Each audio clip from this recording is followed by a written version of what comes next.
Iji deeggartoota kilabichaa yeroo maraa dirree keessatti isa arguuf dheebotaa jaalallii fi abdiin isaa urjii kanaaf qaban ammoo daran guddaadha.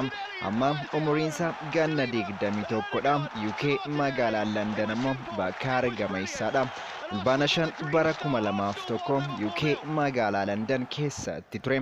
Abbaa isaa yoomii Saakaa fi harmee isaa Abdii Saakaa irraa kan dhalate. Maqaan masoo Saakinoo jedhamuunis beekama. Kun ammoo akkuma Arsenaalitti makamee dandeettii isaa gaafa agarsiisu kan ittiin isa waaman akka ture himama. Maqaan maatii isaa baasaniif Bukayoodha. Afaan warra Yoruubaa gosa Naajeeriyaa keessaa irraa kan dhufedha.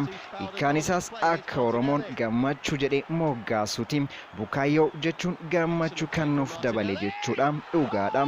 Erga biyya isaa Ingilizii fi kilaba isaa Arsenaaliif taphachuu eegalee fuula deeggartoota irratti gammachuu dabale. Amma kilaba isaa Arsenaaliif taphataa ijoo fi murteessaadha. Aadaa tapha bareedaa mana dhukaastotaa godaanee deebisuu keessatti ammoo gaheen isaa olaanaadha.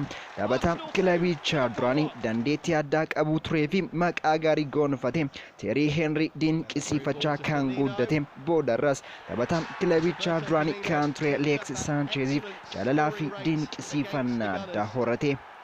His 6th Premier League goal of the season.